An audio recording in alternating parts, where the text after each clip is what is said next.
الحمدللہ وکفا والصلاة والسلام علی عبادہ الذین اصطفا خصوصاً علی افضلہم وخاتم النبیین محمد الامین وعلی آلہ واصحابہ اجمعین. اعوذ باللہ من الشیطان الرجیم. بسم اللہ الرحمن الرحیم. عبسا وتولی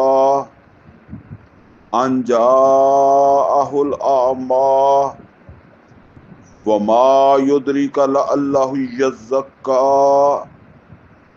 او يذكر فتنفعه الذكرى اما من استغنى فانت له تصدى وما عليك الا يزكى واما من جاءك يسعى وهو يخشى فأنت عنه تلهى كلا إنها تذكرة فمن شاء ذكره في صحف مكرمة مرفوعة مطهرة بأيد سفرة كرام بررة. قتل الانسان ما اکفرہ من ای شیء خلقہ من نطفۃ خلقہ فقدرہ ثم السبیل یسرہ ثم اماتہ فاقبرہ ثم اذا شاء انشرہ کلا لما یقضی ما امرہ فلینظر الانسان الی طعامہ انا صببنا الماء صبا ثم شققنا الارض شقا فانبتنا فیہا حبا وعنبا وقضبا وزیتونا ونخلا وحدائق غلبا وفاکہۃ وابا متاعا لکم ولانعامکم فاذا جاءت الصاخۃ یوم یفر المرء من اخیہ وامہ وابیہ وصاحبتہ وبنیہ لکل امرئ منہم یومئذ شأن یغنیہ وجوہ یومئذ مسفرہ ضاحکۃ مستبشرہ ووجوہ یومئذ علیہا غبرہ ترہقہا قترہ اولئک ھم الکفرۃ الفجرہ. صدق اللہ العلی العظیم. رب اشرح لی صدری ویسر لی امری واحلل عقدۃ من لسانی یفقہوا قولی. اللہم ارنا الحق حقا وارزقنا اتباعہ وارنا الباطل باطلا وارزقنا اجتنابہ. آمین یا رب العالمین. عزیز دوستو، اس وقت میں نے 30ویں سپارے سے سورہ عبس کی تلاوت کی ہے. ہم ویسے 30واں سپارہ جو ہے نا وہ ترتیب سے ہی پڑھ رہے ہیں. اس سے جو پہلی صورتیں ہیں ان کے اندر جو مرکزی مضمون بیان ہوا ہے نا وہ ہے ایمان بالآخرہ. اور چونکہ ایمان بالآخرہ کے حوالے سے پچھلے دروس میں گفتگو ہوئی ہے اس کی اہمیت، تو اس کو تو میں دوبارہ جو ہے وہ عرض نہیں کروں گا. البتہ یہ ہے کہ اس صورت میں اس کے ساتھ کچھ اور بھی چیزیں آ رہی ہیں، اور وہ یہ ہے کہ اس میں جو پہلی چیز ہے یا جو پہلی بات بیان ہوئی ہے وہ ہے ایک داعی دین کے لیے، اور دوسری چیز جو اس کے اندر بیان ہوئی ہے وہ ہے قرآن کی عظمت، اور تیسری چیز جو بیان ہوئی ہے وہ دلائل ہیں اور آخرت کا ایک نقشہ ہے جو اللہ تعالیٰ نے یہاں بیان فرمایا. اچھا، اس میں جو پہلی چیز ہے جس کو میں نے کہا کہ ایک داعی دین کے لیے جو ہے وہ اس میں رہنمائی ہے، تو یہ سمجھ لیں جی کہ دین کی دعوت فرض ہے۔ عام طور پر ہمیں کچھ چیزوں کا پتہ ہے، روزہ فرض ہے، نماز فرض ہے، حج فرض ہے، ٹھیک ہے نا؟ تو یہ سمجھ لیں فرض کسے کہتے ہیں۔ حلال کھانا فرض ہے، بلکہ وہ نماز سے بھی پہلے ہے، کیونکہ اگر آپ نے حرام کھایا ہوا ہے نا تو نماز نہیں ہوتی۔ حرام کھایا ہوا ہے تو روزہ نہیں ہوتا۔ صبح آپ نے حرام سے روزہ رکھ لیا، شام کو حرام سے افطاری کر لی، اور اچھا حرام کہاں سے آ جاتا ہے؟ رشوت سے آ جاتا ہے، ملاوٹ سے آ جاتا ہے، سود سے آ جاتا ہے، جھوٹ بول کر جو کمائی کریں گے اس سے آ جائے گا، کم تولنے کے اوپر جو آ جائے گا، کسی کا حق دبایا ہے، بھائی نے بھائی کا حق دبایا ہے، بھائی نے بہن کا حق دبایا ہے، یہ بہنوں کو ایسا دیتے ہیں نا، تو یہ سمجھ لیں یہ ساری زندگی کا وبال ہے، کسی کا حق کھانا۔ تو یہ ہمیں پتہ ہی نہیں ہے کہ ہم اکثریت ہم میں سے وہ ہے جس کی روزی جو ہے وہ کسی نہ کسی طرف سے حرام ہو رہی ہوتی ہے۔ وہ عام ہمارے ہاں لوگ کہہ دیتے ہیں جی کسان ہے، تو وہ کسان کے بھی کئی سارے مسئلے ہوتے ہیں، وہ جب آپ کو ادھر قریب جاتے ہیں نا تو پھر آپ کو جو ہے وہ پتہ چلتا ہے۔ بلکہ صحیح معنوں میں آپ کو بتاؤں، جب آپ غور کریں گے تو آپ کو اکثر لوگ یہ کہیں گے جی اس طرح تو پھر کسی کی بھی روزی حلال نہیں ہے، تو ہے نہیں ہے، اس میں کیا ان سی بات ہے؟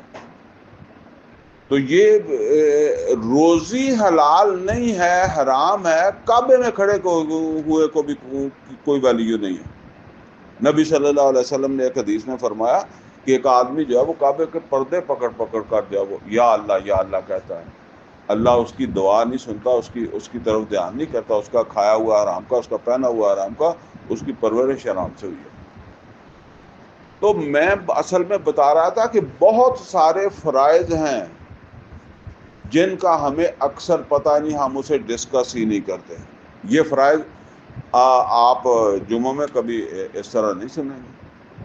مولوی سے پوچھیں جا کر کے حلال کھانا فرض ہے یا نفل ہے یا سنت ہے، یا کھا لیا تب بھی ٹھیک ہے، نہیں کھایا تب بھی ٹھیک ہے، ٹھیک ہے، پھر پتہ چلے گا سچ بولنا فرض ہے۔ تو یہ اسی طرح میں ایک فرض کے بارے میں آپ کو بتا رہا ہوں کہ دین کی دعوت دوسروں کو دینا یہ فرض ہے۔ دو فرض ہیں۔ پہلا فرض یہ ہے خود دین کے اوپر چلنا، دوسرا فرض ہے اس دین کی دوسروں کو دعوت دینا۔ صرف اتنا کافی نہیں ہے کہ میں یہ کہوں کہ جی میں تو عمل کر رہا ہوں، نہیں، دوسروں کو دعوت دینا یہ بھی فرض ہے۔ اچھا، دوسری بات یہ سمجھ لیں کہ آگے قرآن کا ذکر آ رہا ہے، دوسرا موضوع جو میں نے بتایا، قرآن کا کیا تعلق ہے دین کی دعوت سے؟ جو دعوت انبیاء نے دی ہے، پیغمبروں نے دی ہے، اور قرآن میں جسے تبلیغ کہا گیا ہے یا جسے دعوت کہا گیا ہے وہ قرآن کی دعوت ہے۔ یہ بات نوٹ کر لیں، قرآن کے کتنے ہی مقامات ہیں جن سے میں آپ کو یہ بات بتا سکتا ہوں۔ دو مقامات اس وقت میرے ذہن کے اندر ہیں، ایک سورہ اعراف اور ایک سورہ انعام۔ الفاظ میں تھوڑا آگے پیچھے ہے لیکن مضمون ایک ہی ہے۔ اللہ تعالیٰ نے فرمایا جب انسان کو زمین پر بھیجا تو انسان کو کیا کہا؟ یا بنی آدم، اے آدم کی اولاد، اما یاتینکم رسل منکم، جب تمہارے پاس رسول آئیں جو تم میں سے ہی ہوں گے، تمہاری طرح کے انسان ہوں گے، لیکن میں نے ان کو رسول بنا دیا۔ یا بنی آدم اما یاتینکم رسل منکم، جب تمہارے پاس رسول آئیں گے اور رسول ہوں گے تم میں سے، اور وہ کریں گے کیا؟ یقصون علیکم آیاتی، یقصون علیکم آیاتی، تمہارے سامنے وہ میری آیات پڑھیں گے۔ فمن اتقى واصلح، تو جس نے ان آیات کو سن کر ان کے مطابق تقوی اختیار کر لیا اور وہ اصلاح اپنی اصلاح کر لی اس کے مطابق، فرمایا فلا خوف علیہم ولا هم يحزنون، اس کے لیے کوئی خوف کوئی حزن نہیں ہے۔ تو جو بات میں نے اس میں آپ کے سامنے رکھی تھی وہ یہ ہے کہ ہر رسول نے اللہ کی آیات سنائی ہیں۔ اچھا اب آ جائیں نبی صلی اللہ علیہ وسلم کی طرف۔ نبی صلی اللہ علیہ وسلم کو بھی اللہ نے یہی حکم دیا کہ اس قرآن کی دعوت دیں، قرآن کی تبلیغ کریں۔ غالباً 68 نمبر آیت ہے یا 67 نمبر آیت ہے سورہ مائدہ کی، فرمایا یا ایھا الرسول، اے رسول صلی اللہ علیہ وسلم، بلغ، یہ بلغ کیا ہے؟ حکم ہے، ابلاغ، بلغا یبلغ تبلیغان، ابلاغ یعنی تبلیغ کریں، ابلاغ کریں، کس چیز کی تبلیغ کریں؟ ما انزل الیک من ربک، جو آپ کے رب کی طرف سے آپ کے اوپر جو ہے وہ نازل ہوا ہے نا، یہ اس کی جو ہے وہ تبلیغ کریں۔ وَإِن لَّمْ تَفْعَلْ، اگر آپ نے یہ تبلیغ نہ کی، اس قرآن کو آگے نہ پہنچایا، فما بلغت رسالتہ، کیونکہ رسول ہونے کا کام تو یہی ہے۔ نوٹ کر لیں، یہ عام طور پر جو لفظ ہوتا ہے مثلا رسول ہے، نبی ہے، ہر لفظ کا ایک مطلب ہوتا ہے۔ رسول کا کیا مطلب ہے، نبی کا کیا مطلب؟ نبی اصل کے اندر جو ہے وہ جو اللہ تعالیٰ کی طرف سے اللہ کے پیغام کو وصول کر رہا ہے، یہ جو کام ہے نا، یہ ہے نبوت کا، اللہ کے پیغام کو وصول کر رہا ہے۔ اب دوسرا کام کیا ہے؟ اس پیغام کو امت کی طرف پہنچانا ہے۔ یہ پہنچانے کا عمل جو ہے اس کو کیا کہتے ہیں؟ یہ ہے رسالت، یعنی کہ میں نے ادھر سے لیا اور میں نے ادھر پہنچایا، اس کو ہم کہتے ہیں لیا، اس کو کہتے ہیں دیا، سمجھے نا؟ تو یہ جو دیا ہے، پہنچایا ہے، یہ کام ہے رسالت کا۔ اچھا اب نبی صلی اللہ علیہ وسلم پر وحی آ گئی، اور یہاں تک کہ وحی کا سلسلہ بند ہو گیا، آپ دنیا سے چلے گئے، اب کبھی وحی نہیں آئے گی، کوئی نبی نہیں ہوگا۔ البتہ رسول کا کام چلتا رہے گا۔ کیوں چلتا رہے گا؟ اللہ نے قرآن کو محفوظ کرا، جس نے آنا تھا وہ محفوظ ہو گیا۔ پہلے اس وجہ سے نیا رسول آتا تھا کہ اللہ نے محفوظ نہیں کیا تھا۔ ابھی میں اس پر بات نہیں کرتا کیونکہ آپ کے ذہن میں یہ بھی آ جاتی ہے کہ اس کو کیوں محفوظ نہیں کیا، ٹھیک ہے نا؟ بات پھر ادھر ہی رہ جائے گی، لہٰذا اس کو تو میں بھی چھوڑ رہا ہوں، لیکن بس اتنی بات سمجھ لیں کہ اس کو محفوظ کر دیا تاکہ اب آنے والی ضرورت ہی نہ رہے۔ رسول نبی جو ہے وہ بھیجنا نہیں ہے، پھر کیا کرنا ہے؟ اس کو آگے پہنچانا ہے۔ پہنچائے گا کون؟ امت کی ذمہ داری لگا، تم اس کو جو ہے وہ پہنچاؤ۔ پہلے رسول پہنچاتے تھے، محمد صلی اللہ علیہ وسلم پہنچاتے تھے، ان کے بعد تم اس کو جو ہے وہ آگے پہنچاؤ۔ تو وہ جو کہتے ہیں نا کہ کار رسالت وہ ابھی باقی ہے، وہ جسے غالباً علامہ اقبال نے کہا ہے کہ وقت فرصت ہے کہاں، کام ابھی باقی ہے، نور توحید کا اتمام ابھی باقی ہے۔ تو یہ پہنچانے کا کام کوئی خاص بندوں کے سپرد نہیں، آپ یہ سمجھیں کہ منیر کے سپرد ہے یا جو ہے وہ کسی اور بھائی کے سپرد نہیں، یہ پوری امت کے سپرد ہے۔ نبی صلی اللہ علیہ وسلم نے تبلیغ یا دعوت کا کے لیے مخصوص نہیں کیے صحابہ کہ انہوں نے کرنی اور باقیوں نے نہیں کرنی، بلکہ جس تک پہنچ گیا ہے اس نے اس کو جو ہے وہ آگے پہنچانا ہے۔ لہٰذا پہلی بات تو یہ ہے کہ اس کو سیکھو اور دوسری ہے اسے سکھاؤ۔ میرے پاس آئے اور پھر میں اسے جو ہے وہ آگے پہنچاؤں، خود عمل کروں، دوسروں تک اس کو جو ہے وہ پہنچانے کی کوشش کروں۔ ایک حدیث کے اندر نبی صلی اللہ علیہ وسلم نے فرمایا، بڑی اہم حدیث ہے، نبی صلی اللہ علیہ وسلم نے فرمایا وَمَنْ جَاءَهُ الْمَوْتُ، جس کو موت آ گئی، وَهُوَ يَطْلُبُ الْعِلْمَ، وہ طالب علم تھا، علم حاصل کر، ابھی طالب علم نے ابھی حاصل پورا نہیں کیا ہوتا، درمیان کا کوئی وقت ہے نا، وَهُوَ يَطْلُبُ الْعِلْمَ، وہ طالب علم تھا، اسے موت آ گئی، لیکن وہ سیکھ کر کیا کرنا چاہتا تھا؟ لِيُحْيِيَ بِهِ الْإِسْلَامَ، تاکہ وہ اس دین کو سیکھ کر اسلام کو زندہ کرے۔ اس کا مطلب یہ ہے کہ اسلام بھی اسی سے زندہ ہوتا ہے، اسی عمل سے ہوتا ہے۔ لِيُحْيِيَ بِهِ الْإِسْلَامَ، لیکن اس کو تو موت کا آ گئی پہلے ہی، سیکھتے وقت موت آ گئی۔ نبی صلی اللہ علیہ وسلم فرماتے ہیں وَبَيْنَهُ وَبَيْنَ النَّبِيِّينَ دَرْجَةٌ وَاحِدَةٌ فِي الْجَنَّةِ، اس کے اور نبیوں کے درمیان ایک درجے کا فرق ہوگا جنت میں۔ یہ وہ قرآن۔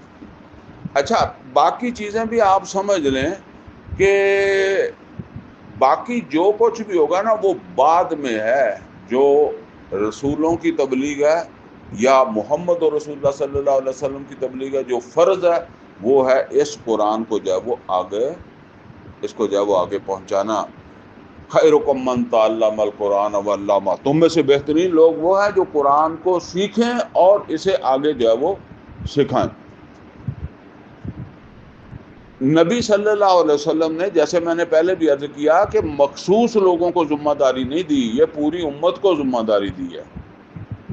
آخری حج کے موقع پر جب نبی صلی اللہ علیہ وسلم دنیا سے تشریف لے جانے والے تھے، چند ہی مہینے کی پہلے بات ہے، کوئی 2-2.5 مہینے پہلے کی بات ہے نا، جب نبی صلی اللہ علیہ وسلم نے دنیا سے جانا تھا، اس سے پہلے آپ نے حج کیا، تو اس وقت آپ نے لوگوں کو پوچھا میں نے جو تم پیغام آیا تھا تمہیں پہنچا دیا؟ تو لوگوں نے کہا آپ نے پہنچا دیا۔ تو نبی صلی اللہ علیہ وسلم نے کیا کہا؟ فَلْيُبَلِّغِ الشَّاهِدُ الْغَائِبَ، اب جس نے شہادت دے رہا ہے نا کہ مجھے پہنچ گیا، وہ آگے پہنچائے۔ اچھا، اب ہو سکتا ہے کوئی آدمی اسی وقت مسلمان ہوا ہے، تو وہ کب پہنچانا شروع کرے گا؟ جتنا سیکھ لیا ہے اتنا سکھائے۔ اور نبی صلی اللہ علیہ وسلم نے فرمایا بلغوا عنی ولو آیۃ، میری طرف سے ابلاغ کرنے لگ جاؤ، تبلیغ کرنے لگ جاؤ، ولو آیۃ، اگرچہ ابھی تم نے قرآن کی ایک ہی آیت جو ہے وہ سیکھی ہو، اس کی تبلیغ جو ہے وہ کرو۔ نبی صلی اللہ علیہ وسلم نے یہ نہیں کہا کہ جب تک پورا قرآن نہیں سیکھو گے تو پھر تم نے تبلیغ اسے نہیں کرنی، ویسے ہی پھر تو مکے میں بیٹھ جاتے بس کہ پورا اترے گا تو پھر آگے کام کریں گے، ٹھیک ہے نا؟ پھر تو وہیں 22-23 سال غار حرا میں بیٹھے رہتے کہ پورا تو ہو لینا، پھر اس کے بعد شروع کریں گے۔ تو جو پہنچ گیا اس کو آگے جب وہ پہنچانا ہے۔ اچھا جی، اب یہ سمجھ لیں کہ جب ہم کوئی کام کرتے ہیں اور اس کام میں ہمیں کامیابی ملتی ہے تو ہمارا ذوق و شوق بڑھتا ہے، کام کرنے کو دل کرتا ہے، خواہ دکان ہے، خواہ کھیت ہے، کسی جگہ بھی ہے، یعنی آپ کو اس کام کا کچھ فائدہ نظر آیا۔ دکان پہ گاہک ہی نہیں آتا تو آپ کا دکان پہ ہی جانے کو جی نہیں کرتا، کھیت سے فصل نہیں ہوتی تو آپ کا کھیت میں ہل چلانے کو دل نہیں کرتا۔ اسی طرح جب بندہ دعوت دیتا ہے نا تو آگے کوئی دعوت کو سننے والا ہی نہیں ہے، کوئی قبول کرنے والا نہیں ہے، تو کیا ہوتا ہے پھر بندے کا دل بھی نہیں کرتا، ٹھیک ہے نا؟ آپ نے اکثر دیکھا ہوگا جب راش ہو تو مولوی پھر اٹھو اٹھ مارتا ہے، پھر وہ جو ہے نا وہ 15 منٹ کی گھنٹہ لگاتا ہے، اور جو ہے نا وہ بندے نہ ہوں تو وہ چھتی لپیٹ کے تھے رخصت کر دا بھی جاؤ، ٹھیک ہے نا؟ لیکن یہ سمجھ لیں جس نے اپنا فرض سمجھا ہے نا اس نے ایک بندے کے ساتھ بھی بات اسی طرح ہی کرنی ہے، ٹھیک ہے نا؟ 100 کے ساتھ بھی اسی طرح بات کرنی ہے، ٹھیک ہے نا؟ اس لیے کہ ہو سکتا ہے وہ ایک بندہ ہی جو ہے وہی کافی ہو جائے، تو لہٰذا جو ہے وہ یہ دعوت جو ہے اس کے اس پہلو کو نظر رکھنا، کبھی اس میں حوصلہ نہیں ہارنا۔ ٹھیک ہے، یہ ہو سکتا ہے یہاں کے حالات نہ اچھے رہیں تو کسی دوسری جگہ کے حالات اچھے ہوں تو وہاں کر لینا، کسی اس شہر کے نہیں ہوتے تو کسی دوسرے شہر کے ساتھ چلے جانا، مکے میں نہیں ہوتے تو مدینے میں چلے جاؤ، ٹھیک ہے نا؟ اچھا، ایک بات یہ، دوسری بات کیا ہے؟ دوسری بات یہ ہے کہ یہ سمجھ لیں جو اس قرآن میں ذمہ داری ایمان والوں پر عائد ہوئی، پہلے وہ ذمہ داری کس پر عائد ہوئی؟ محمد اور رسول اللہ صلی اللہ علیہ وسلم، اور بعد میں وہ امت پر ہے۔ اور وہ ذمہ داری کیا ہے؟ میں کہا کرتا ہوں کہ وہ ذمہ داری ہے اشہد ان لا الہ الا اللہ و اشہد ان محمد عبدہ و رسولہ، یعنی اس بات کا اعلان کرنا کہ اللہ کے سوا کوئی معبود نہیں ہے، اور محمد صلی اللہ علیہ وسلم اللہ کے رسول ہیں۔ یہ ایک منہ کی بات ہے جو مکہ میں یہ کیا تھا؟ منہ کی بات تھی، ٹھیک ہے نا؟ وجہ کیا؟ منہ کی بات کیوں تھی؟ بھئی مکہ میں 360 بت رکھے ہوئے ہیں خانہ کعبہ میں، آپ کہتے ہیں کہ کوئی معبود نہیں ہے، تو یہ تو 360 معبود پڑے ہوئے ہیں تمہاری آنکھوں کے سامنے۔ سمجھ رہے ہیں نا میری بات؟ مثال کے طور پر بینک کے اندر آدمی چلا جائے اور وہاں جا کر وہ کہے کوئی سود نہیں ہے، تو سود تو ہے، تیرے منہ کی بات ہے کہ سود نہیں ہے، سود تو وہاں موجود ہے، ٹھیک ہے نا؟ اچھا، یہ جو دعویٰ ہے یہ اپنی حقیقت میں کب ظاہر ہوگا؟ جب وہاں سے سود ختم ہو جائے گا۔ اور محمد الرسول اللہ صلی اللہ علیہ وسلم جب دنیا سے گئے ہیں، وہ جو دعویٰ تھا وہ دعویٰ حقیقت میں بنا کر گئے ہیں۔ عرب سے جو غیر اللہ، جو اللہ کے علاوہ جو بھی معبود تھے، ان معبودوں کو صاف کر کے گئے ہیں۔ سمجھ گیا نا؟ یہ ہے وہ جو دعوت دی نا مکہ میں جہاں دعوت شروع ہوئی، یہ اس کی تکمیل ہے، پھر آپ چلے گئے دنیا سے۔ تو یہی ساری ذمہ داری امت پر بھی عائد ہے نا۔ اچھا، یہ کام جو ہے وہ اکیلے بندے کا تو ہے نہیں، کسی رسول نے اکیلے نہیں کیا۔ موسیٰ علیہ الصلوۃ والسلام کے ساتھ بندے بھی تھے، لیکن بندے جنگ لڑنے والے نہیں تھے۔ انہوں نے کہہ دیا فاذا بانتا وربک فقاتلا انا ہاہنا قاعدون۔ لوط علیہ الصلوۃ والسلام کو بندے نہیں ملے، لوط علیہ الصلوۃ والسلام کو بندے نہیں ملے، شعیب علیہ الصلوۃ والسلام کو بندے نہیں ملے، ہود علیہ الصلوۃ والسلام کو بندے نہیں ملے، صالح علیہ الصلوۃ والسلام کو بندے نہیں ملے۔ وہ یہی کام کرتے رہے۔ اور اگر بالفرض محمد اور رسول اللہ صلی اللہ علیہ وسلم کو بھی بندے نہ ملتے تو آپ کیا کرتے؟ وہی کرتے رہتے جو نوح علیہ الصلوۃ والسلام نے کیا تھا۔ اچھا، اب اس میں ایک بات ہے، کام ہوگا بندوں سے، آگے بڑھے گا بندوں سے، ورنہ ایک بندہ اپنے ہوکا لگاتا رہے گا۔ وہ پنجابی میں کہتا ہے نا جی، میں تو ہوکا دیتا، ٹھیک ہے، کوئی آیا یا نہیں آیا۔ ایک آدمی نے اذان دے دی، کوئی نماز نہیں پڑھنے آیا، تو کیا وہ بھی چھوڑ کے چلا جائے گا؟ نہیں، وہ اپنی پڑھ کے چلا جائے گا، ٹھیک ہے نا؟ وہاں مسجد میں بندہ ایسے ہو ہی جاتا ہے نا کہ مسجد میں کوئی نہیں آیا، مولوی کی کرے بھی اذان دے کے بیٹھا سگا، پڑھے گا چلا جائے گا۔ تو جو ہے نا وہ آئیں گے تو جماعت کروا دے گا، ٹھیک ہے نا؟ بندے آئیں گے ہوں گے تو جماعت کروا دے گا، آگے کام بڑھے گا۔ اچھا، اب یہ جو کام ہے نا، اس کام میں یہ سمجھ لیں سارے بندے ایک جیسے نہیں ہوتے، نوٹ کر لیں، سارے بندے ایک جیسے نہیں ہوتے۔ مثال کے طور پر ایک بندہ جو ہوتا ہے نا وہ ہوتا ہے ایک ہی، اور ایک بندہ ہوتا ہے 50 کے برابر۔ میری بات سمجھ رہے ہیں آپ؟ ایک بندہ 50 کے برابر ہوتا ہے، ایک بندہ 500 کے برابر بھی ہوتا ہے، ہوتا وہ بھی اتنا ہی ہے، ہو سکتا ہے وجود اس کا چھوٹا ہو۔ مثال کے طور پر یہ سارے بندے بیٹھے ہیں نا، اگر اس شہر کا ایم پی ایم این اے آ جائے یہاں درس میں، وہ کتنے کے برابر ہے؟ وہ یہاں جتنے بندے بیٹھے ہیں نا، سارا تو کئی گنا ود کے ہو جانا، ٹھیک ہے نا؟ اگر ایک بات اس کو سمجھ آ جائے اور وہ پھر دعوت دینے لگ جائے، جتنے ٹائم مجھے لگا یہاں، اس سے اس کی وہ زیادہ مؤثر ہو جائے گا کہ نہیں ہو جائے گا؟ اس کی دعوت زیادہ مؤثر ہو جائے گی جو ہے وہ اگر وہ سنے. اس وجہ سے جو بھی دائی ہوتا ہے نا اس میں ایک یہ خواہش ہوتی ہے کہ میری بات کسی ایسے بندے تک پہنچ جائے جو مؤثر ہے, ٹھیک ہے نا, جو معاشرے کے اندر جب وہ پہنچے, بات پہنچے. کوئی ذاتی کام نہیں لینا, کوئی ذاتی فائدہ نہیں لینا, لیکن اصل بات کیا ہے کہ اس کی یہ جو شخصیت ہے یا یہ جو حیثیت ہے اس کا فائدہ کس کو, تحریک کو, اس کام کو فائدہ ہو.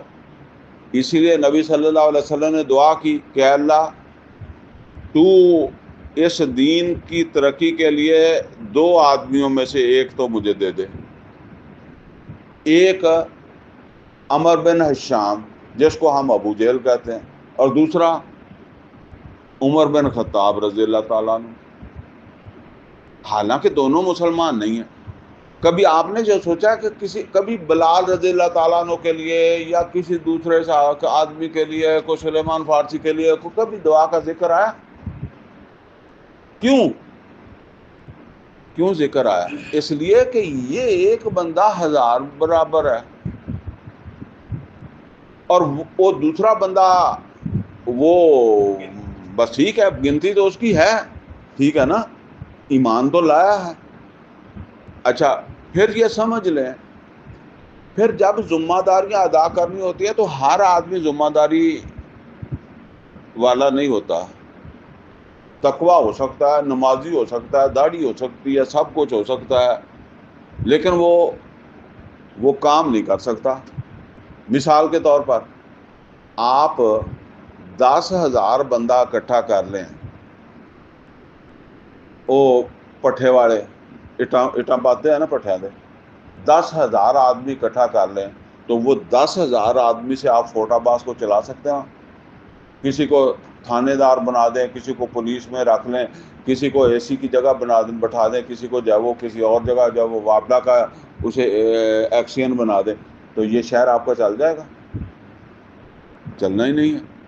بلکہ میں کہتا ہوں یہاں سے کسی آدمی کو جب وہ اٹھا کر اے سی کی سیٹ پر بٹھا دو تو اگلے دن پتہ لگ جائے گا, ٹھیک ہے نا. ہر بندہ نہیں چلا سکتا, کوئی تھانے دار نہیں چلا سکتا, اس کے لیے بندے چاہیے. اب جب ذمہ داریوں کی بات آئی ہے نا تو پھر ایسے ذمہ داریاں نہیں ملتی تھی کہ بندہ بہت پرانا ہے تو اس کو ذمہ داری دے دی جائے, یہ بندہ نیا اس کو نہ دی جائے. نہیں, وہ ایک بات تو اس کے اندر ہے کہ وہ صالح ایمان والا ہونا چاہیے, لیکن دوسری بات یہ ہے کہ اس کام کو کرنے والا بھی ہونا چاہیے. اگر کسی کو گورنر بنانا ہے, کسی کو تحصیلدار بنانا ہے, کسی کو خلیفہ بنانا ہے تو وہ اس لائق بھی ہونا چاہیے, ٹھیک ہے نا. آپ دیکھیں کتنے صحابہ ہیں, ان کو کبھی نبی صلی اللہ علیہ وسلم کے زمانے میں بھی ایسی ذمہ داری نہیں ملی, ٹھیک ہے نا. بلال رضی اللہ تعالیٰ عنہ بہت مقام ہے, بہت تقوی والے ہیں, لیکن کسی جنگ میں انہیں سپہ سالار نہیں بنایا, کسی جگہ کے اوپر ان کو تحصیلدار نہیں بنایا, کسی جگہ گورنر نہیں بنایا, ٹھیک ہے نا.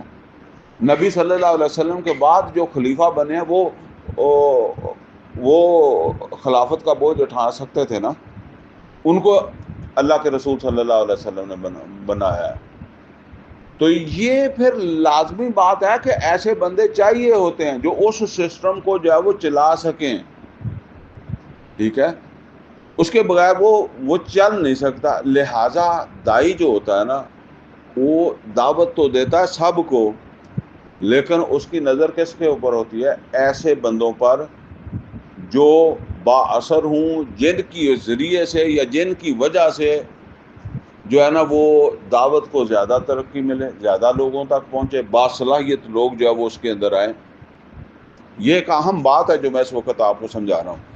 اچھا, نبی صلی اللہ علیہ وسلم کی یہ ظاہرہ خواہش ہوتی تھی, اسی لیے تو آپ نے عمر فاروق رضی اللہ تعالیٰ عنہ اور ابو جہل, حالانکہ ابو جہل وہ باصلاحیت لوگ بندوں میں سے تھا, وہ ٹھیک ہے ایمان نہیں لایا. آپ یہ سمجھتے ہیں کہ فرعون ایسے ہی اتنے لوگوں کے اوپر کنٹرول حاصل کر گیا؟ اگر بے صلاحیت تھا, صلاحیتیں تو تھی اس کے اوپر, اس کے اندر صلاحیتیں تھیں. بہرحال مکے کا واقعہ ہے کہ نبی صلی اللہ علیہ وسلم ایک مشرک سردار کو دین کی دعوت دے رہے تھے. اب یہ واقعہ جو ہے نا اس کو سمجھ, ان کو دعوت دے رہے تھے. آپ کا فوکس تھا کہ یہ دعوت دے. اچھا عام بندہ آگے سے بات چیت بھی نہیں کرے گا, لیکن اس طرح کا بندہ جو ہے نا اس نے آگے سے کئی نخرے کرنے ہیں. جب اس کو آپ دعوت دیں گے نا تو اس نے اتنے آرام سے قبول نہیں کرنی, اس نے آگے سے کئی سوال جواب کر رہے ہیں, ٹھیک ہے نا. تو وہ پھر ظاہر ہے جب نبی صلی اللہ علیہ وسلم دعوت دے رہے تھے تو وہ آگے سے سوال جواب کر رہا تھا. اچھا یہ بحث چل رہی تھی تو ایک صحابی جو آنکھوں سے نابینا تھے وہ آئے. اچھا وہ ایمان لا چکے ہیں, عبداللہ ابن مکتوم رضی اللہ تعالیٰ عنہ. آنکھوں سے نظر نہیں آتا, کانوں سے سنتے ہیں, نبی صلی اللہ علیہ وسلم کی آواز کو پہچانتے ہیں. تو انہوں نے دیکھا کہ رسول اللہ صلی اللہ علیہ وسلم باتیں کر رہے ہیں, تو ان کے ذہن میں کوئی مسئلہ تھا. جیسے کئی دفعہ کو بندہ مل جاتا ہے, وہ کہتا ہے جی یہ مسئلہ مجھے بتائیں, یہ کیا, اس میں کیا کروں. ان کے ذہن میں کوئی مسئلہ ہوگا, دینی مسئلہ. اچھا وہ آئے وہاں سے آواز سن کر آواز کی طرف, اور آ کر نبی صلی اللہ علیہ وسلم سے کہنے لگے یا رسول اللہ. نبی صلی اللہ علیہ وسلم کو اس ٹائم مخاطب کرنا اچھا نہیں لگا. جیسے بعض اوقات آپ لگے ہوئے ہیں ٹیلی فون کے اوپر, میں اب آپ کو کہوں تو آپ کہیں یار عجیب بندہ, پرے ہو کے بیٹھ جا, مجھے بات کرنے دے, میں بھی کسی سے بات کر رہا ہوں نا, کوئی ضروری بات کر رہا ہوں, بعد میں بات کرنا نا, جیسے ہم کہتے ہیں. اچھا نبی صلی اللہ, اچھا وہ نابینا تھے, انہوں نے پھر کہا, جیسے کہتے ہیں پھر کہا. بندہ وہ بار بار وہ سمجھتا ہے کہ شاید سنا نہیں ہے یا کیا وجہ ہے. کئی دفعہ ایسا بھی ہوتا ہے کہ ہم باتیں کر رہے ہیں تو بات جب وہ سنی انسنی ہو جاتی ہے تو پھر کہا دیا. بہرحال نبی صلی اللہ علیہ وسلم کو یہ پسند نہیں آیا کہ وہ جسے کہتے ہیں کہ میں ایک ضروری بات کر رہا تھا, ایک مطلب معتبر بندے کے ساتھ بھی بات کر رہا تھا, تو اب کیونکہ وہ مشکل سے ہی ان سے وقت ملتا تھا نا, ٹھیک ہے نا. تو اب یہ جو ہے نا وہ درمیان میں آ گیا. یہ ناپسندیدگی نبی صلی اللہ علیہ وسلم کی زبان پر نہیں آئی,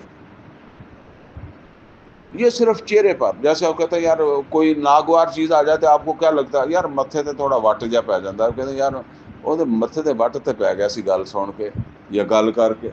دوسرا بندہ پہچان لیتا ہے نا. تو یہ کوئی چہرے دا تاثر ہے, باقی بولیا تو کچھ نہیں, چہرے دا کوئی تاثر, بس اتنا ہی ہوا ہے کہ چہرے کا تاثر ہی بدلا ہے. لیکن میں یہ سمجھتا ہوں کہ یہ کوئی اتنی بڑی بات نہیں, یہ تو مطلب ہر انسان کے ساتھ ایسا ہو جاتا ہے, ٹھیک ہے نا. لیکن اللہ تعالیٰ نے اس کو قرآن میں کیوں بیان کیا ہے؟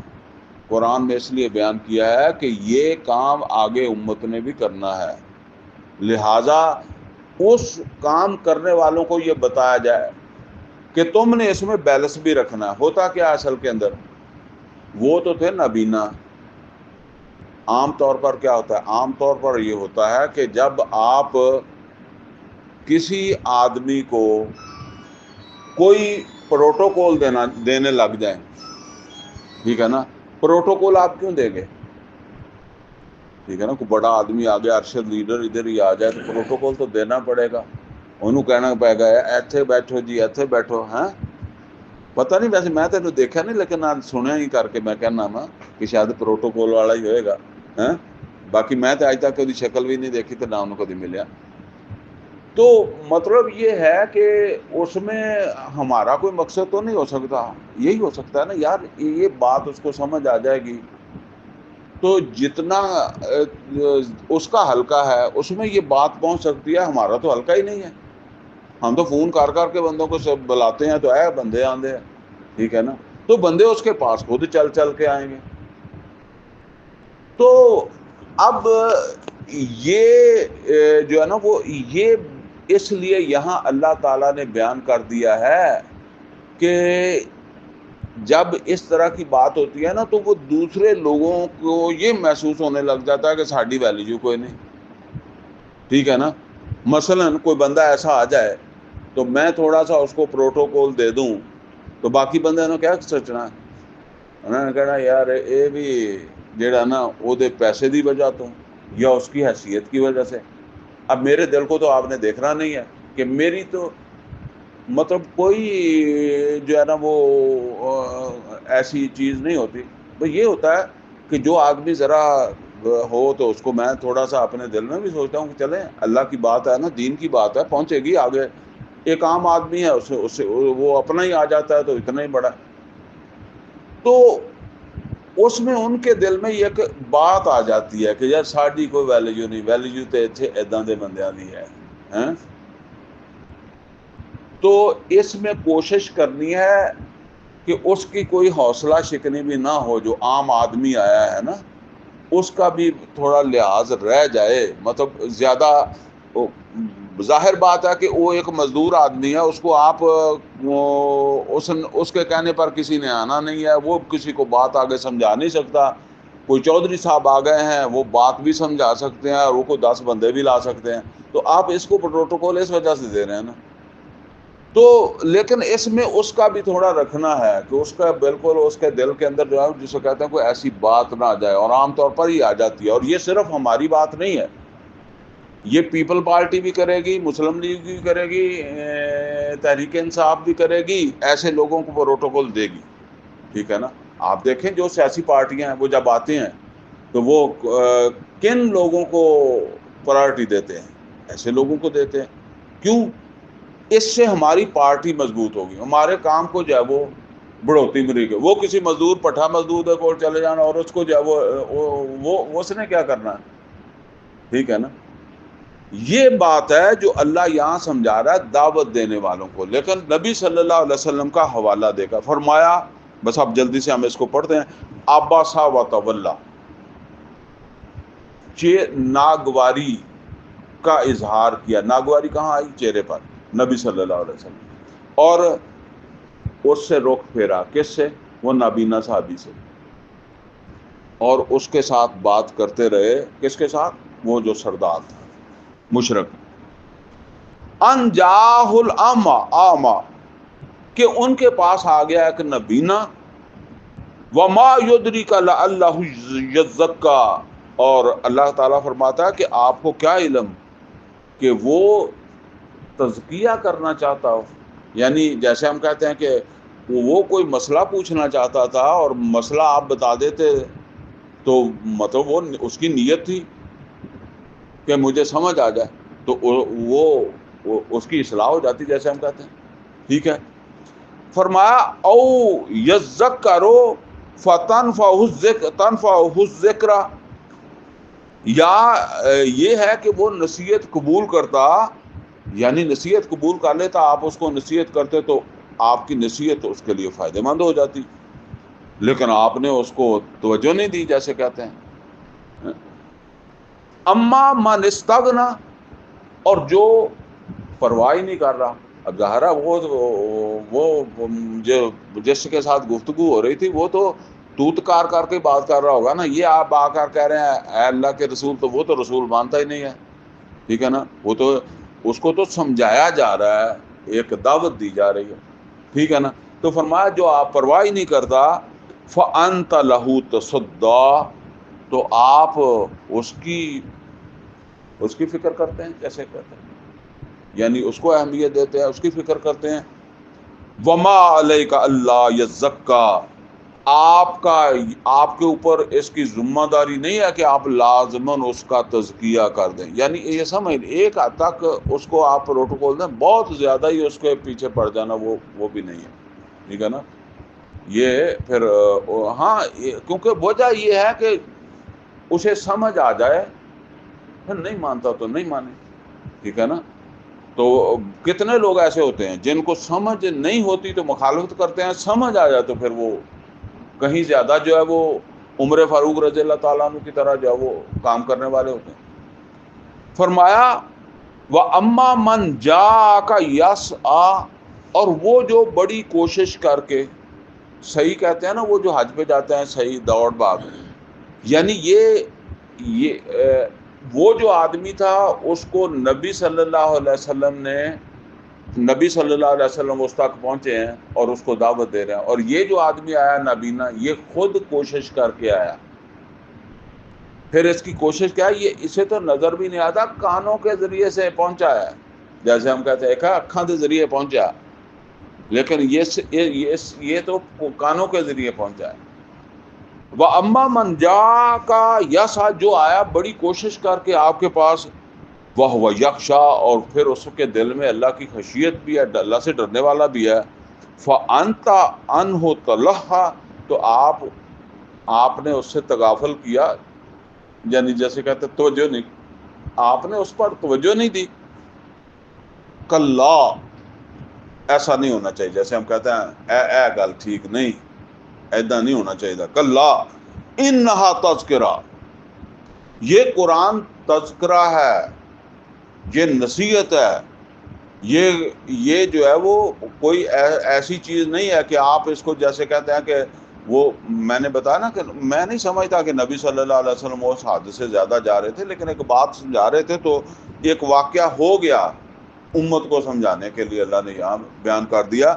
تو فرمایا یہ قرآن معمولی چیز نہیں ہے، یہ بہت بڑی نصیحت ہے۔ فمن شاء ذکر، تو جو چاہے اس نصیحت کو قبول کرے، دوسری بات کیا، جو نہیں کرتا نہ کرے، ٹھیک ہے نا، جو چاہے اس نصیحت کو قبول کرے، فی صحف مکرمہ، اور یہ بہت مکرم صحیفوں میں سے ہے، یعنی وہ لوح محفوظ کے اندر جو ہے وہ یہ سارے صحیفے تورات، زبور، انجیل، قرآن، باقی بھی جو کچھ بھی نازل ہوا ہے وہاں سے نازل ہوا ہے نا، تو بڑی تکریم والے، عزت والے صحیفوں میں سے ہے، یہ کوئی معمولی بات نہیں ہے۔ مرفوعۃ مطہرہ، بہت ہی بلند مرتبہ اور بہت ہی پاکیزہ، بِأَیْدٍ سَفَرَہ، اور لکھنے والے ہاتھ جو ہیں کرامم بررہ، بہت ہی جو ہے وہ تکریم والے اور بہت ہی نیکوکار۔ یہ جیسے ہم کہتے ہیں کہ بعض اوقات ہم کہتے ہیں نا کہ یار یہ چیز مجھے فلاں نے دیا، اس میں چیز دی ویلیو نہیں ہوندی، وہ فلاں دی ویلیو ہوندی ہے۔ بعض اوقات اس طرح ہوتا ہے، وہ کہتے ہیں جی یونیورسٹیوں میں جب پاس وغیرہ ہوتے ہیں نا تو وہ پھر ایک تقریب ہوتی ہے جس میں گورنر آتا ہے، تو وہ جو جن کو ملی ہوتی ہے نا وہ پوزیشنیں، ان کو وہ گورنر دیتا ہے، تو وہ بڑا بتاتے ہیں اے مجھے فلاں نے گورنر نے دی تھی، ٹھیک ہے نا، تو چیز کی بھی ویلیو ہوتی ہے، لیکن بہرحال وہ چیز قرآن کی بھی ویلیو ہے، لیکن اللہ کہتا ہے جہاں آئی ہے، جہاں سے وہ بڑی ویلیو والی جگہ ہے، اللہ کا کلام ہے۔ فرمایا قتل الانسان ما اکفر، مارا جائے انسان ہے کہ اتنی اعلیٰ چیز جو ہے اس کی ناقدری کرتا ہے۔ اب یہ اس کی طرف وہ مشرک جو آگے سے کر رہا تھا بحث و مباحثہ، مان نہیں رہا تھا، تو اب فرمایا کہ مارا جائے انسان ما اکفر، کس چیز کی ناقدری کر رہا ہے، اسے پتہ ہی نہیں کہ یہ جو ہے وہ یہ کتنا بڑا انعام ہے اللہ کا، جس سے یہ جو ہے وہ پیچھے بھاگ رہا ہے۔ من ای شیء خلق، اور یہ بھی نہیں دیکھتا کہ کس چیز سے پیدا ہوا، یعنی منی سے پیدا ہوا، ہمیں پتہ ہے مٹی سے پیدا ہوا، اب منی سے پیدا ہوا بعد میں، وہ کتنی کوئی حقیر سی چیز ہے، یعنی خود اتنا حقیر اور اتنی اعلیٰ چیز جو ہے اس کی قدر نہیں کرتا، سمجھے نا، جیسے ہم کہتے ہیں اپنے آپ نو ویکھ تو کی ہے، تو قدر نہیں کر رہا رسول کی، نہیں کر رہا رسول جو پیغام دے رہا ہے اس کی نہیں کر رہا، وہ جو مطلب یہ کہ اس کے پردے میں جو بھی ایسا کرنے والا ہے اس کی بات ہو رہی۔ من ای شیء خلق، سوچتا ہی نہیں ہے کہ میں کس چیز سے بنا ہوں، من نطفہ، نطفہ ہے جس سے تم بنے ہو، یعنی یہ چیز ہے جیسے ہم کہتے ہیں اے تیری حقیقت، خلقہ فقدر، اور اس سے تجھے پیدا کر دیا اور تجھے ہر اعتبار سے جو ہے وہ تیرے اندر تناسب رکھا، توازن رکھا۔ مطلب کیا ہے، اب آپ دیکھیں ہم میں سے کتنے لوگ ہیں اگر دو ٹانگوں پہ چلتے ہیں نا، اگر آپ یہ سمجھ لیں کہ آدھا انچ ایک ٹنگ چھوٹی ہو جائے تو انہوں رشتہ بھی نہیں سوکھا عام رشتہ مطلب رشتے سے فرق پی جانا تہاڈی ٹنگ برابر ہے نا جہاں رشتہ تمہیں ٹنگ برابر نال لبدا ہے ادھی انچی ٹنگ ایک چھوٹی ہو جائے ہوں وہ رشتہ تو جواب ہو جانا ہوں تسی لنگ مار کے چلنا دو اکھاں ہویا رشتہ ایک اکھن تو انا ہو گیا تو ہویا رشتہ نس جانا ٹھیک ہے یہ دیکھو کنی مطلب یہ غور کرو اللہ تعالیٰ یہ بات فرما رہا ہے کہ ہم نے جو ہے وہ ہر چیز تمہیں مناسب دی ہے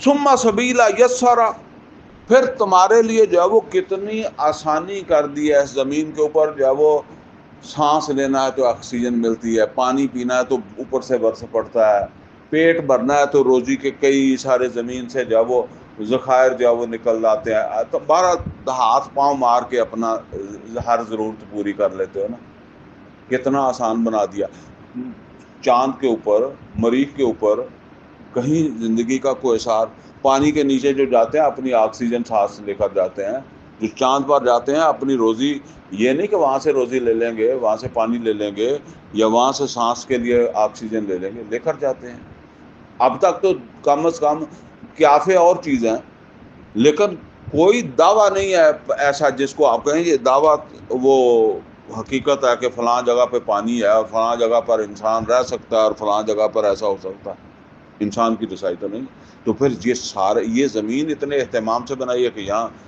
ساری کچھ ضرورت تم آسانی سے زندگی گزار رہے ہو ثم اماتہ فاقبرہ پھر وہ اسے موت بھی دیتا ہے اور پھر اسے قبر کے بھی حوالے کرتا ہے مطلب یہ ہے کہ اللہ نے تو یہ نظام دیا ہے کہ جب یہ مر جائے پھر بھی اسے غسل دو نہلاؤ اور اسے جو ہے وہ سنبھال کر قبر کے اندر جو ہے وہ رکھ دو کتوں کے کھان واسطے نہ سٹ دو ٹھیک ہے نا چلو بھائی مر گیا تو مر گیا باقی لوگ ایسا کرتے ہیں تو وہ تو پھر اللہ تو نہیں کہتا نا وہ تو کرتے ہیں نا لیکن اللہ تعالیٰ نے تو ایک مردے کے لیے بھی جو ہے وہ جو اپنے رسول کے ذریعے سے تعلیمات دی ہیں اس کا بھی ایک احترام ہے وہ گناہ گار ہے وہ فاسق واجر ہے وہ نیک ہے سب کا لحاظ کرتے ہیں نا وہ کہ ایسے تو نہیں کرتے تو فرمایا کہ ثم اماتہ فاقبرہ پھر اسے موت بھی دیتا ہے تو بڑا سنبھال کا قبر کا سپرد کرنے کا کیا جاتا ہے ثم اذا شاء انشرہ پھر جس وقت وہ چاہے گا تو وہ اٹھا کھڑا کرے گا یہ نہ بھولو کہ مر گئے تو بات ختم ہو گئی ہے پھر وہ ثم اذا شاء انشرہ پھر جب چاہے گا وہ کھڑا کر دے گا کلا لما یقضی ما امرا لیکن یہ جب اس کو کھڑا کیا ہے تو اب جب اس کی شکل دیکھی ہے اس کے عمل دیکھے تو اس نے اپنا کام تو کیا ہی نہیں یہ تو دنیا کے اندر جو ہے وہ اپنے بچے پالتا رہا اپنے مکان بناتا رہا اپنی بیوی بچے دوسرے معاملات بھاگ دوڑ یہ اسی میں مصروف رہا نا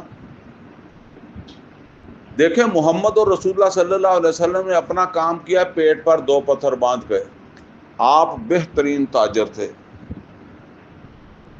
اور یہاں تک سورہ احزاب میں آتا ہے کہ ایک وقت پہ بیویوں نے نان نفقہ مانگا تھا آپ نے کہا کہ میں طلاق دے سکتا ہوں لیکن میرے ساتھ گزارا کرنا ہے تو جیسے میں بھوکا تھوڑی کوئی مل گئی تو کھا لی ٹھیک ہے نا تو گزارا کر رہا ہوں نا اس طرح زندگی گزار لو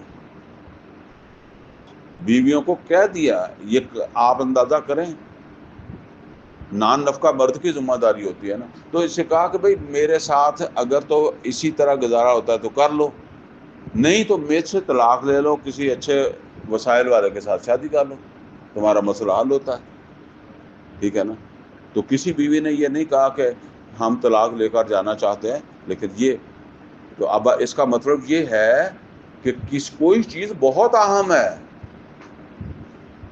جس کی وجہ سے پیٹ پر پتھر باندھے جا رہے ہیں بیویوں کو جو ہے وہ کہا جا رہا ہے کہ بھئی میرے پاس ٹائم نہیں ہے کہ میں جی پھر تجارت کے لیے چلا جاؤں پھر ادھر چلا جاؤں ادھر چلا جاؤں اور میں نے تو ایسی گواہیاں دیکھی ہیں میرے استاد محترم ڈاکٹر اسرار احمد صاحب میں کئی دفعہ شاید پہلے بھی آپ کے سامنے ان کا ذکر کیا ہو MBBS ڈاکٹر سن 54 کے آج بھی جو MBBS ڈاکٹر بن جائے وہ نخرے اج ہی نہیں مکدے، وہ سمجھدا میں کسی اور طرح جمیا۔ سن 54 میں کنگ ایڈورڈ میڈیکل کالج سے اور بڑے ذہین تھے وہ، اور ان کی جو ہے وہ جو جنازہ بھی نکلا ہے وہ اپنے گھر سے نہیں نکلا، سمجھ گئے؟ اور ساری زندگی جو انہوں نے کام کیا ہے، اور دیکھیں اس طرح کے لوگ پھر دوسروں کو انسپائر بھی کرتے ہیں، موٹیویشن بھی دیتے ہیں۔ مجھے موٹیویشن کہاں سے ملی ہے؟ ان سے مل گئی دیکھ کر، ٹھیک ہے نا؟ تو بہرحال یہاں فرمایا کہ پیچھے فرمایا کہ ثم اماتہ فاکبرا، کہ اسے موت دی تو قبر کے سپرد کیا، ثم اذا شاء انشرا، پھر جب چاہے گا کھڑا کرے گا، لیکن جب کھڑا کیا فرمایا کلا لما یقضی ما امرا، یہ تو وہ کام کر کے نہیں آیا جس کو کہا تھا، وہ بھوکا نہیں رہا، باقی کام بھجا پھرتا رہا، وہ کام نہیں کر کے آیا، وہ جس کے لیے یہ ہدایت اس کے پاس آئی تھی وہ کام نہیں کر کے آیا۔ فرمایا فَلْيَنْظُرِ الْإِنسَانُ إِذَا إِلَىٰ طَعَامِهِ، انسان کو اپنے کھانے کی طرف دیکھنا چاہیے۔ اصل میں جیسے کہتے ہیں کہ اللہ نے کتنا کچھ اس کے لیے بنایا اور اس نے اللہ کا کام نہیں کیا جو اللہ نے ذمہ داری دی۔ فرمایا فَلْيَنْظُرِ الْإِنسَانُ إِلَىٰ طَعَامِهِ، انسان کو دیکھنا چاہیے اپنے کھانے کی طرف کہ اسے کیسے مل رہا ہے، یہ کھانا کیسے مل رہا ہے۔ فرمایا اِنَّا سَبَبْنَا الْمَاءَ صَبًّا، ہم نے اوپر سے برستا ہوا پانی اتارا، بارش۔ ثم شققنا الارض شقا، پھر وہ پانی کدھر جاتا ہے؟ زمین کے اندر۔ زمین کے اندر مسام ہوتے ہیں، موریاں ہوتی ہیں، یہ ہمارے بدن پر بھی موریاں ہوتی ہیں، مسام ہوتے ہیں، جب پسینہ باہر آتا ہے نا تو وہ موریاں ہوتی ہیں تو آتا ہے نا، تو اس طرح زمین میں بھی مسام ہوتے ہیں، پانی اندر چلا جاتا ہے، جب پانی اندر جاتا ہے تو پھر کیا ہوتا ہے؟ فَأَنبَتْنَا فِيهَا حَبًّا، اس سے پھر فصل نکلتی ہے اور وہ اناج پیدا ہوتا ہے اس کے ذریعے سے، وَإِنَبًا وَقَضْبًا، اور پھل بھی، انگور، مطلب انگور اور سبزیاں وہ اسی سے پیدا ہوتی ہیں، وَزَيْتُونًا وَنَخْلًا، زیتون کے پیڑ اور کھجور کے درخت یہ بھی اسی پانی سے پیدا ہوتے ہیں۔ مطلب یہ ہے کہ یہ سارا کچھ تمہارے لیے کس طرح اللہ پیدا کر رہا ہے۔ وَحَدَائِقَ غُلْبًا، اور باغات جو ہے وہ گھنے پتوں والے۔ عام طور پر آپ دیکھیں گے باغ جو ہے وہ جب جا رہے ہیں نا آپ سڑک کے اوپر، کوئی باغ ہوگا تو آپ کو الگ محسوس ہو جائے گا کہ یہ باغ ہے۔ تو وَفَاكِهَةً وَأَبًّا، اور کتنے ہی میوے اور گھاس پھوس، مطلب گھاس پھوس جانور کھاتے ہیں نا، چارہ شارہ بن جاتا ہے۔ مَتَاعًا لَكُمْ وَلِأَنْعَامِكُمْ، یہ تمہارے بھی کام آتا ہے سب کچھ، اناج تمہارے کام آ جاتا ہے، چارہ تمہارے جانور کھا لیتے ہیں۔ تو تم یہ سوچتے ہی نہیں کہ اللہ نے اتنا کچھ کیا ہوا ہے تو تم نے اپنا کام کیا نہیں۔ فَإِذَا جَاءَتِ الصَّاخَّةُ، پھر جس وقت وہ کان پھاڑنے والی آ جائے گی، وہ کان پھاڑنے والی ہے قیامت، تو وہ جب آ جائے گی فرمایا یوم یفر المرء من اخیہ، جس دن بھائی بھائی کو دیکھ کر بھاگ جائے گا۔ کیوں بھاگ جائے گا؟ اصل میں وہ بھاگ جائے گا کیونکہ بھائی کو نیکی کی ضرورت ہے، اور وہ سامنے دیکھتا ہے کہ وہ میرا بھائی جڑا نا وہ دنیا چ میرے تے بڑی جان دندا سی، بہت زیادہ میرے جیسے کہتے ہیں اسی تو ساہ ہی کٹھے لینے ہیں۔ تو وہ بھائی جو ہے نا وہ اس وقت اب دیکھے گا کہ اچھا بھائی آ رہا ہے نیکی مانگنے، تو اس کو اب پتا ہے کہ نیکی کی کیا قدر ہے، وہ وہاں سے بھاگ جائے گا۔ ایک مثال سمجھے، اب یہاں بیٹھے ہیں دوست،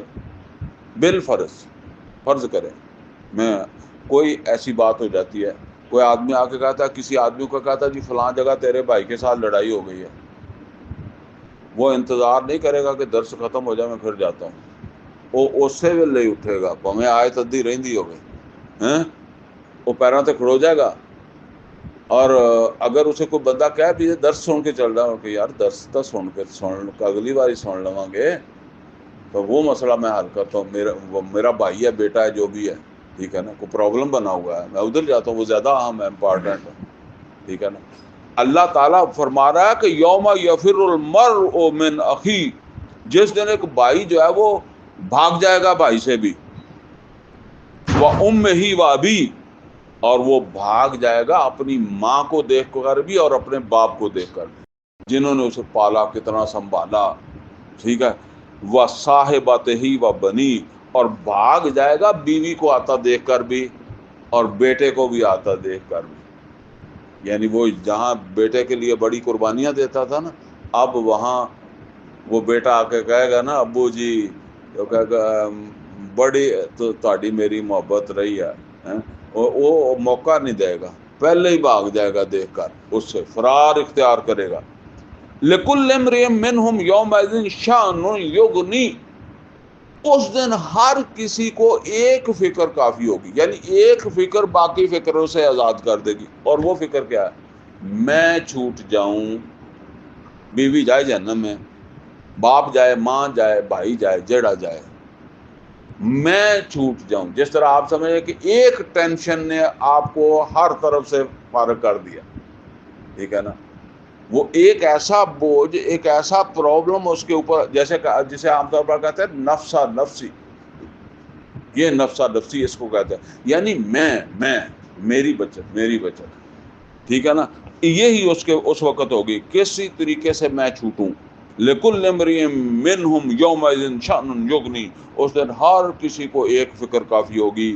وجوہ یومئذ مسفرہ، اور اس دن کچھ چہرے تو وہ ہوں گے جن کے اوپر رونق ہوگی، خوشباش چہرے ہوں گے، ضاحکۃ مستبشرہ، خوشیاں مناتے ہوئے، ہنستے ہوئے ہیں، ووجوہ یومئذ علیہا غبرہ۔ اب یہ جو خوشیاں مناتے کون ہوں گے؟ جنہوں نے اپنا کام کیا ہوگا، جو اپنا فرض ادا کر کے دنیا سے گئے، انہوں نے صرف اپنے آپ کو، میں نے آپ کو کتنی دفعہ مثال دی ہے کہ پیڑ کے اوپر گھونسلہ بنا کر رہنے والی چڑیا جتنا آپ زندگی میں کر رہے ہیں اتنا ہی کر رہی ہے، فرق صرف اتنا ہوگا کہ وہ اس کی وہ کیا کہتے ہیں کہ کیفیت کا فرق ہے۔ مثال کے طور پر آپ گھر بناتے ہیں، آپ نے یہ گھر بنایا، اس نے بھی گھر بنایا، اس کی ضرورت کے مطابق وہ گھر کافی ہے، آپ نے اپنی ضرورت کے مطابق دیا، اس نے اپنی ضرورت کے مطابق بنا دیا۔ اچھا، آپ نے اس گھر میں شادی کر کے بیوی لے آیا تو اس نے بھی وہاں جوڑا بنا کے انڈے دے لیے۔ اچھا، آپ بھی بچے پالنے لگ گئے، وہ بھی بچے پالنے لگ گئے۔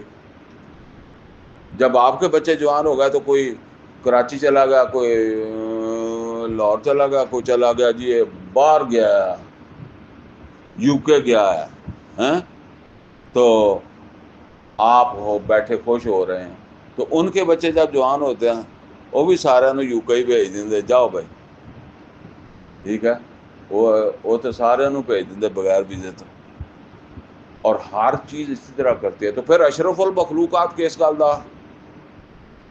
پھر شرف کس بات کا ہے؟ شرف تو اس کی بنیاد کے اوپر ہے کہ یہ جو ذمہ داری ملی تھی یہ تو کی نہیں ہے، تو ڈنگر دے برابر زندگی کاٹ گیا نا، جانور کے برابر زندگی نکال کے چلا گیا۔ جو میں کہا کرتا ہوں کہ عجیب بات ہے کہ ایک اسلام دستخط نہیں کرتا بغیر پڑھے ہوئے، تصدیق نہیں کرتا، دستخط کو تصدیق ہی کہتے ہیں۔